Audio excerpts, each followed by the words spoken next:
El pasaje que hemos leído, por favor, si pueden mantener sus Biblias abiertas ahí, en Lucas capítulo 11, vamos a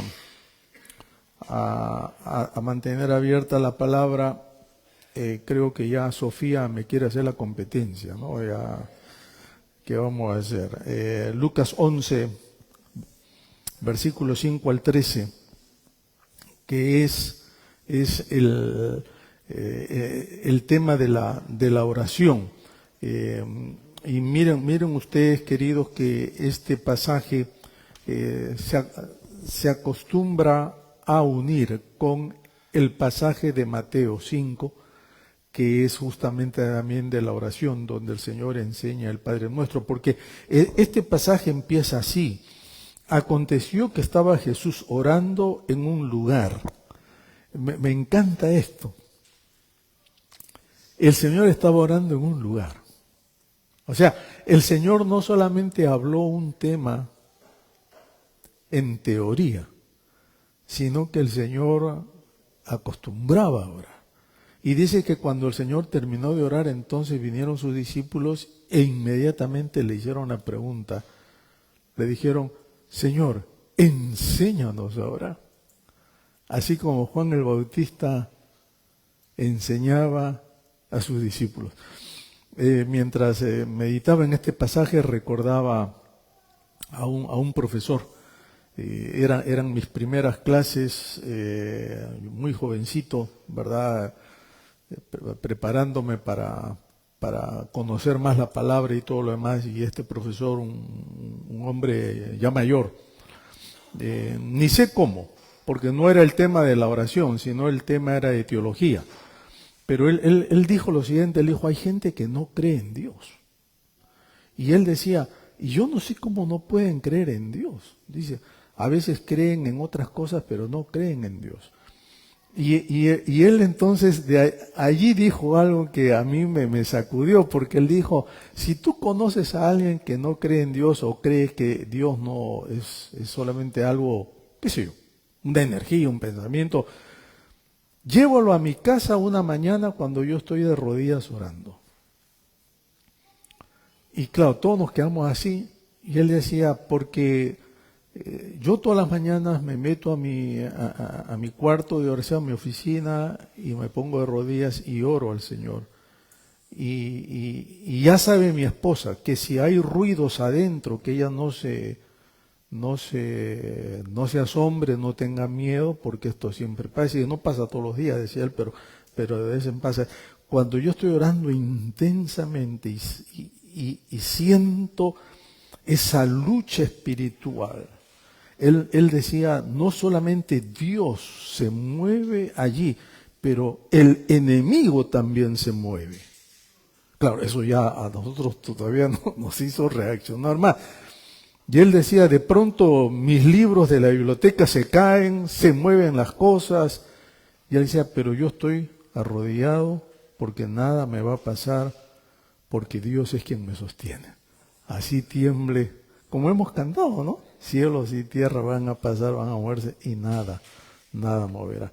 Pero hermanos, esa manera de ilustrar de este profesor con su vida personal de oración me hace pensar en lo que Jesús, ¿cómo habría orado Jesús con esa intensidad que sus discípulos le dicen, Señor, ayúdanos, enséñanos a orar así? Enséñanos a orar así. Y entonces el Señor les cuenta, obviamente, ¿verdad?, una parábola que está aquí narrada. Y miren ustedes que les dice, es un hombre que fue a su amigo a medianoche, le toca la puerta y entonces le dice, amigo, préstame 3 panes porque un amigo mío ha llegado de viaje y no tengo que ofrecerle. Miren lo que dice versículos 5 y 6, ¿no? Y uno dice, interesante la metodología del Señor.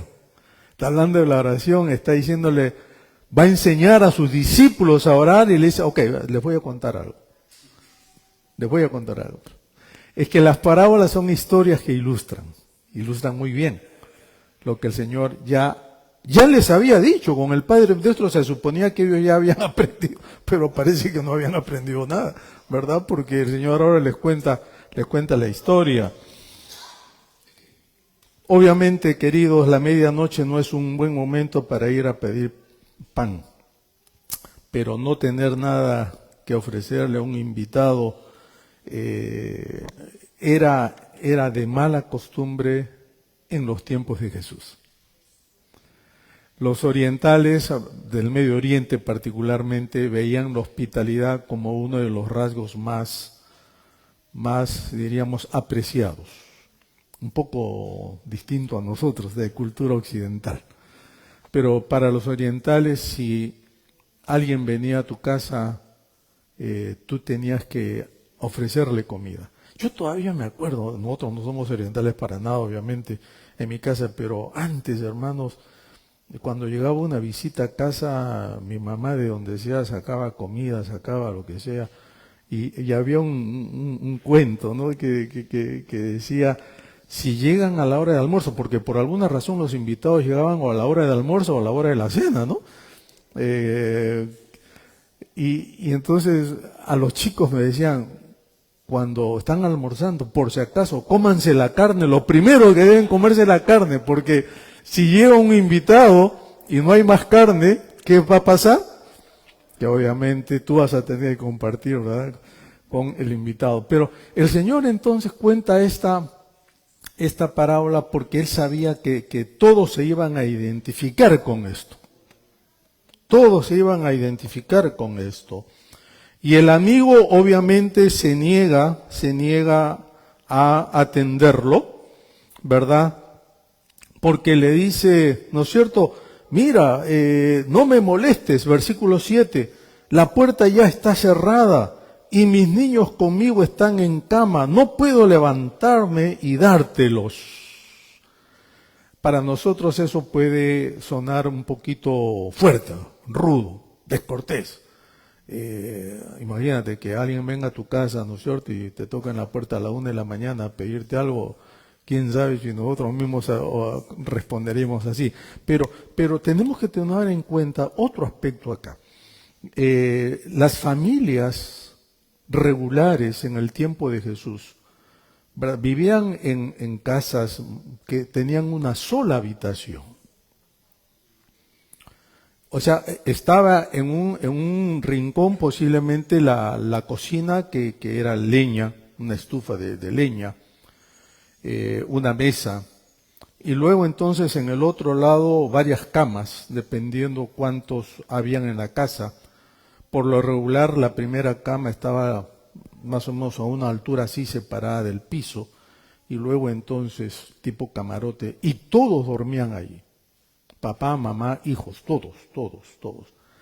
Y en el espacio que quedaba, en las noches metían a los pocos animalitos que ellos tenían. Si era una oveja, era un cabrito, eran gallinas, todos dormían allí. O sea que entonces esa era la casa. En nuestros tiempos no.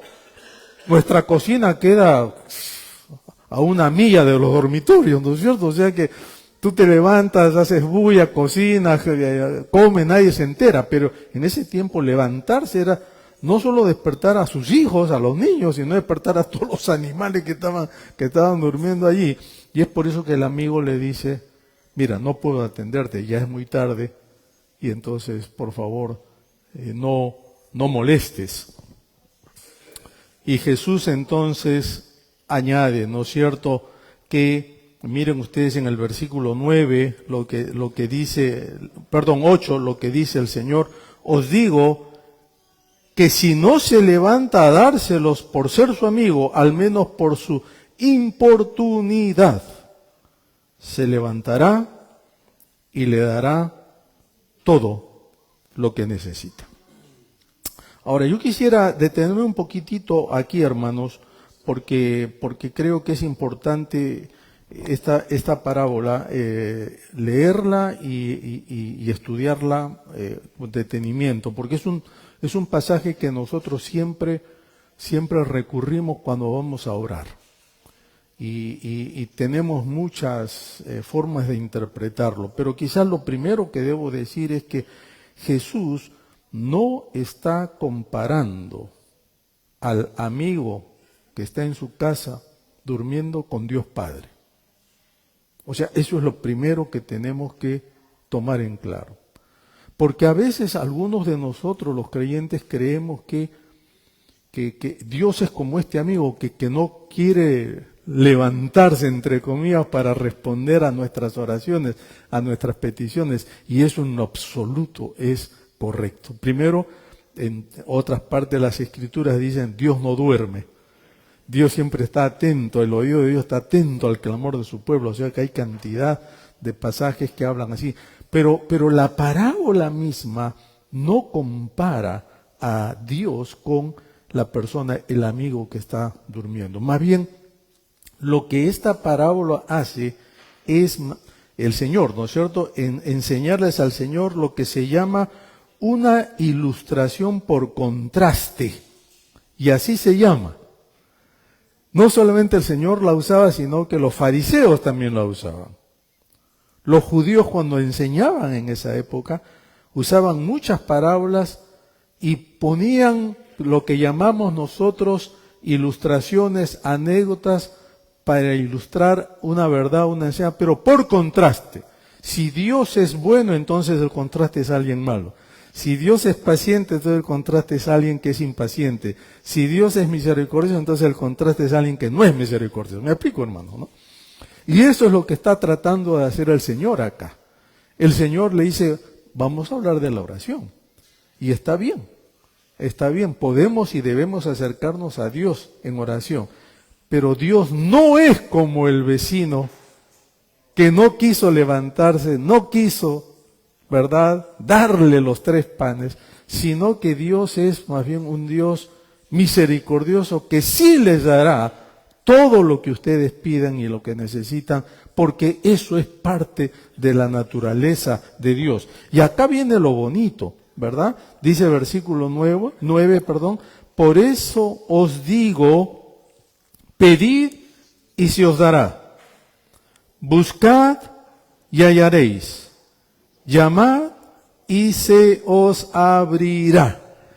Y nuevamente el Señor utiliza una forma muy común en la enseñanza judía, que era lo que se llama la intensidad, o sea, ir de menos a más con las palabras.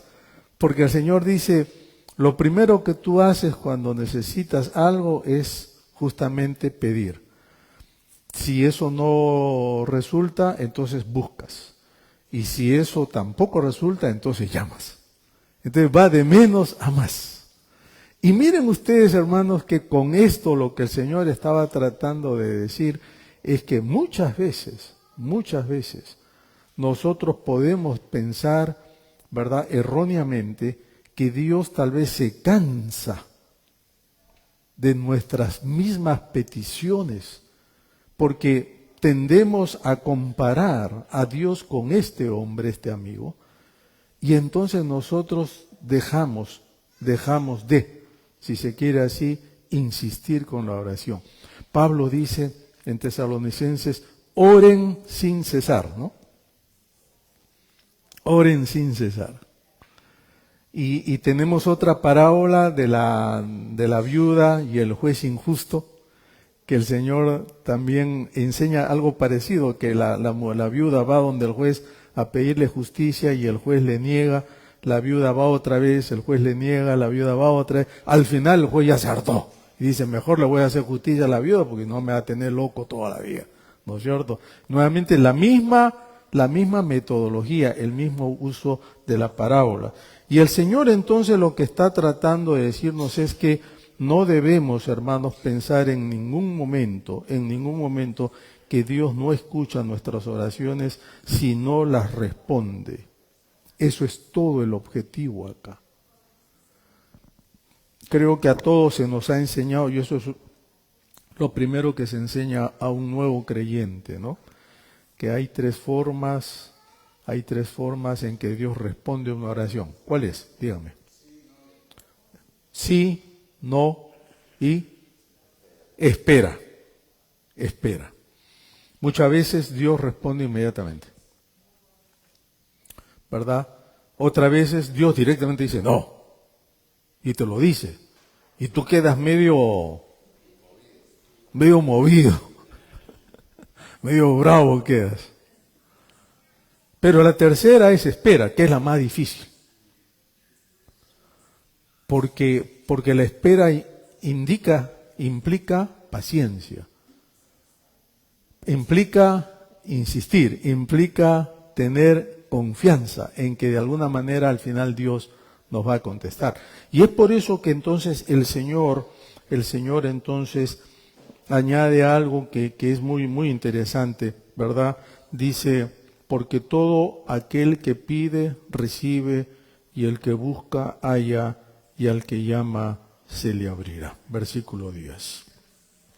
Ahora, quiero quizá aquí hacer una pequeña advertencia, hermanos.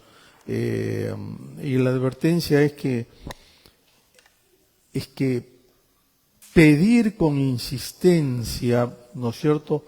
Pedir, buscar, llamar, en ningún momento significa obligar a Dios o tratar a Dios con falta de respeto, falta de reverencia. A veces yo he escuchado oraciones que a mí me dan vergüenza. Solamente escucharlas. Señor, te reclamo que me respondas porque tú lo has prometido en tu palabra. Y yo digo, ay, Padre, ¿quiénes somos nosotros para reclamar? Como que si Dios necesita que le reclamemos o lo recordemos sus promesas. Eso es falta de respeto. Yo sé lo que tengo que darle a mi hija Ana Claudia. Ella no necesita venir para reclamarme cosas. ¿Me explico, hermano? Ni obligarme a nada tampoco. Porque todo lo que yo doy se lo doy con amor. Con responsabilidad.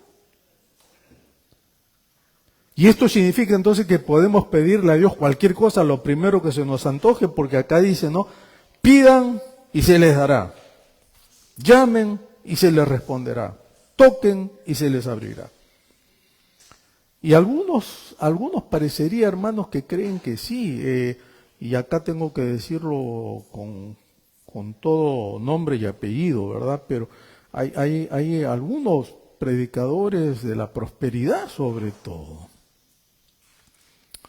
que te enseñan esto y te dicen, tú eres príncipe, el hijo del rey, por lo tanto tú tienes todo el derecho de pedirle a Dios lo que tú quieras y Dios te lo va a dar. Con todo respeto a estos predicadores, yo tengo que decir que eso yo no lo encuentro en la palabra, porque no podemos nosotros reclamar ni exigir nada de Dios. Si Dios nos da algo es por su pura gracia y misericordia. Es lo que vimos la semana pasada, ¿no? Del publicano, ¿se acuerdan? Y el fariseo en la oración también. El fariseo sí, ¿no? Miren todo lo que yo doy, miren todo lo bueno que soy, miren, bla, bla, mientras que el publicano ni siquiera levantaba los ojos al cielo. Y solamente le decía, Señor, ten piedad de mí, que soy un pobre pecador. Y creo que es lo mismo que el Señor vuelve otra vez a insistir con sus discípulos. Recuerden que aquí está hablando a discípulos y a seguidores, ¿no? A todos está hablando, está enseñando a todos. Pero hay algo más que quizá me gustaría mencionar porque dice la palabra, hermanos, que la oración es un tema de persistencia siempre y cuando nosotros estemos orando en la voluntad del Señor. Y muchas veces ahí está el problema. El Padre nuestro dice, sea hecha tu voluntad, tanto en el cielo como en la tierra. En otras palabras, El Padre nuestro no es solamente, Señor, danos el pan de cada día, que obviamente el Señor nos lo da. Líbranos de las tentaciones, que obviamente el Señor lo hace, ¿verdad? Etcétera. Sino que también dice, sea hecha tu voluntad. Y aquí lo que prima es entonces que toda oración tiene que ser hecha en la voluntad de Dios. Algunos pasajes interesantes que nosotros podríamos pensar, ¿verdad? En esto, por ejemplo, miren ustedes Santiago 4, versículos 2 al 3. Santiago 4, 2 al 3. La última parte del versículo 2, Santiago dice, no tienen porque no piden, y si piden, no reciben nada, porque piden con la torcida intención de malgastarlos en sus propios caprichos. Esa palabra es fuerte, hermanos. Es que Santiago capítulo 4, versículo 2, en la última parte del 2 y todo el versículo 3. Y Santiago dice, ustedes están pidiendo a Dios, pero no en la voluntad de Dios, sino para malgastarlo. Estoy leyendo otra traducción acá, ¿no? Ustedes tienen seguramente la nueva versión internacional, la Reina Valera. Pero dice, porque ustedes tienen la mala intención de malgastarlo todo para ustedes mismos.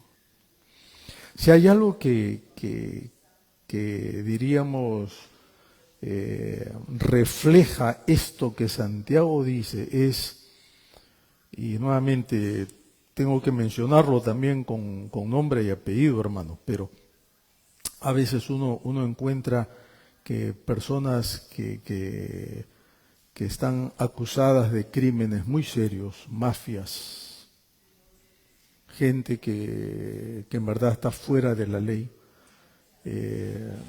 ustedes ven que tienen colgados unas cruces enormes en el cuello.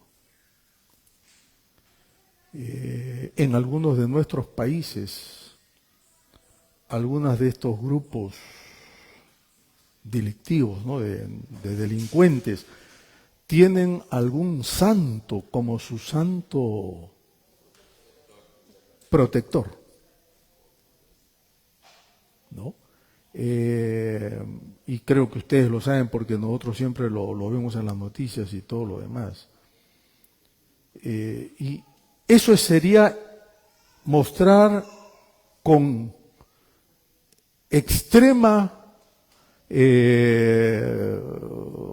¿cómo llamaríamos, hermanos? Ilustración lo que está diciendo acá Santiago, porque hay gente que cree que el santo, o en todo caso la cruz, los va a proteger de la policía, de las autoridades, para que no los atrapen.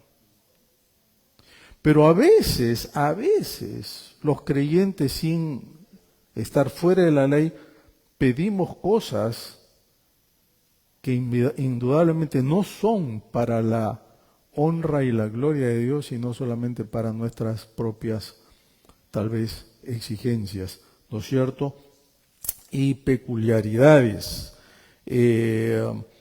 Primera Juan 5, 14 y 15 dice, y esta es la confianza que tenemos en Cristo, que si pedimos alguna cosa conforme a su voluntad, Él nos oye. Y si sabemos que Él nos oye en cualquiera cosa que pidamos, sabemos que tenemos las peticiones que les hayamos hecho. Y es acá cuando algunos dicen, pero es clarísimo lo que dice Juan. Dios va a responder a todas nuestras peticiones si se las pedimos. Y miren, hermanos, yo lo ilustro de esta manera. Juan está hablando de caminar en la voluntad de Dios. Y cuando tú estás caminando en la voluntad de Dios, tú pides a Dios conforme a su voluntad.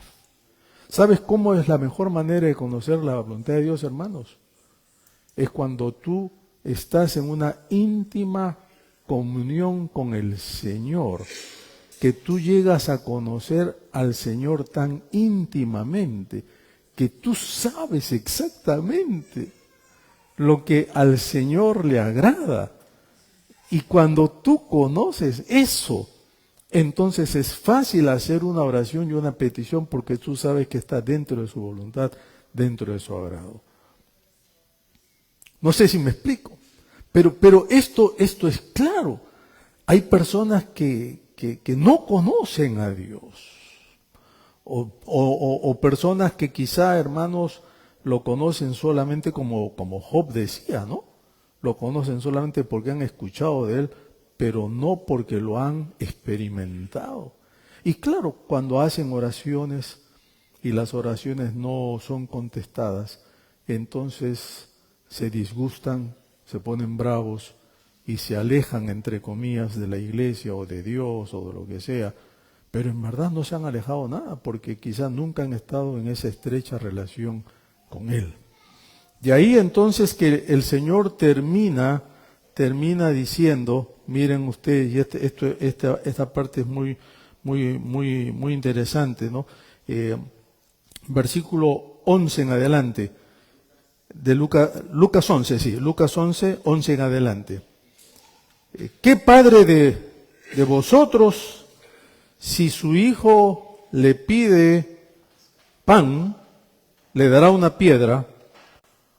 O si le pide pescado, en lugar de pescado, le dará una serpiente. O si le pide un huevo, le dará un escorpión.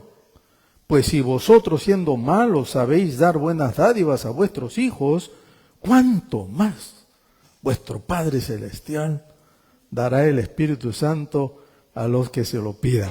Dicho sea de paso, esta última parte solamente Lucas lo pone, Mateo no lo pone. Porque Mateo dice, ¿cuánto más Dios le dará buenas cosas a los que le pidan? Pero Lucas es el único evangelista que dice, Dios les dará el Espíritu Santo a los que se lo pidan. Muy interesante. Otra vez, el Señor hace una comparación que solamente quizá los que le escuchaban entendían. En el mar de Galilea, en las orillas, hay muchas piedras. Y hay piedras tan planas y redondas, planas pero redondas, que se parece un poco al pan que ellos comen, que no han visto, ¿no? Ese plan así bien flat, ¿no es cierto? Y también en el mar de Galilea hay muchas anguilas que parecen serpientes, porque son delgaditas. Entonces, claro, el Señor cuando les dice esto, inmediatamente los que estaban escuchando podían relacionarse. ¿Qué padre si tu hijo le pide pan va a agarrar una piedra de esas que son todas aplanadas y se lo va a dar? ¿O qué padre si el hijo le pide un pescado va a agarrar una anguila y se lo va a dar? Otra vez, es la pregunta retórica. Esa pregunta casi ni se contesta, porque ya se contesta sola. En otras palabras, nadie. Ningún padre amoroso haría eso con sus hijos. El contraste otra vez viene, ¿no? Acá viene el contraste. Jesús le dice, si un padre que es espiritualmente muerto, sabe dar buenas cosas a sus hijos, ¿cuánto más nuestro Señor? ¿Cuánto más nuestro Señor? Les dará no solamente todo eso, pero les dará el Espíritu Santo a los que se lo pidan. Queridos, el creyente ya tiene el Espíritu Santo morando en su corazón. De lo contrario no seríamos cristianos, ¿verdad? No seríamos creyentes. Pero lo que sí el creyente puede hacer es pedir que el Señor o que el Espíritu Santo tome más control de nuestra vida para que de esa manera nuestro caminar con Él sea mucho más cercano, sea mucho más intenso. Yo creo, hermanos, que a veces nosotros los creyentes descuidamos el tiempo de oración o no sabemos pedir. Uno porque, lo hemos estado repitiendo aquí, ¿no? Uno porque tal vez no le estamos dedicando mucho tiempo a conocer a Dios a través de la palabra. Y esto hay que prestarle atención. Pero dos, porque no no planificamos hacerlo. Y yo llevo más de 40 años en la vida cristiana, hermanos. Ya medio siglo, creo. Sí, ya medio siglo, de hecho, en la vida cristiana. O sea que yo he estado en tiempos, ¿verdad? Como todo creyente. Pero una cosa que yo he aprendido en todos estos años es que, así como cuando tú quieres salir de vacaciones, planificas todo. Porque nadie, bueno, no es que nadie, pero muy poco quizá saliendo del culto dicen, ¿sabes qué? Se me ocurrió irme de vacaciones, así que me voy, chao. Todos tenemos que hacer planes y todo lo demás. Yo creo que lo mismo sucede con la vida devocional, la vida íntima, la vida de oración. Tenemos que decir, yo voy a separar un tiempo y voy a planificarlo. Algunos que les gusta en las mañanas, ustedes me conocen, creo, yo soy de levantarme muy temprano, no digo a qué hora para no escandalizar a nadie, no sé, pero me levanto muy temprano porque así yo funciono mejor. Siempre ha sido así, siempre ha sido así. Y sí, yo acostumbro me levanto y me paro ahí frente a la ventana del patio, mirando el lago, el cielo que todavía está oscuro. Y le doy gracias a Dios y le digo, Señor, gracias porque todavía puedo pararme aquí y con mis ojos ver esto, ver el cielo, ver este lago, ver las casas que están allá. A veces los patos están ahí. Y le digo, Señor, gracias. Y oro por ustedes, por mi familia, ¿verdad? Por amigos. No es que voy a estar 3 horas tampoco parado ahí, hermano, por favor. ¿No es cierto? Pero esa es mi disciplina, por ponerlo de alguna manera. Esa es mi disciplina. Hay otros que les gusta orar a la hora del desayuno, a la hora del lonche, o antes de irse a acostar. Se para un tiempo. Pero lo que estoy tratando de decir es que debemos nosotros intencionalmente decir, yo voy a hacer esto. Y hermanos, una vez que nosotros nos empapemos de esto, las oraciones serán mucho más fluidas. Eso dice Romanos, ¿no? Cuando ustedes oran, el Espíritu Santo orará por ustedes, pondrá palabras en sus bocas. Porque nosotros vamos a conocer más cerca a Dios, más íntimamente a Dios, y por lo tanto podremos orar en su voluntad. Si un padre malo sabe dar cosas buenas a sus hijos, ¿cuánto más el Señor nos dará el Espíritu Santo a los que se lo pidamos? Amén, hermanos. Amén. Vamos a orar. Padre, en esta hora te doy gracias. Te doy gracias porque de una manera tan sencilla, pero a la vez profunda, tú nos enseñas cómo mantener esa vida de oración, expectativa, confianza en ti. Queremos pedirte perdón, Señor, porque muchas veces nos olvidamos de todo esto. Y yo te ruego, Señor amado, que tú nos ayudes a no solamente conocerte más cada día, sino también a dejar que el Espíritu Santo tome más control de nuestra vida para que podamos conocerte más íntimamente. Señor, bendice a tu pueblo y gracias por esta lección. En el nombre de Jesús. Amén. Amén. Amén. Muy bien, vamos a levantar las ofrendas ahora.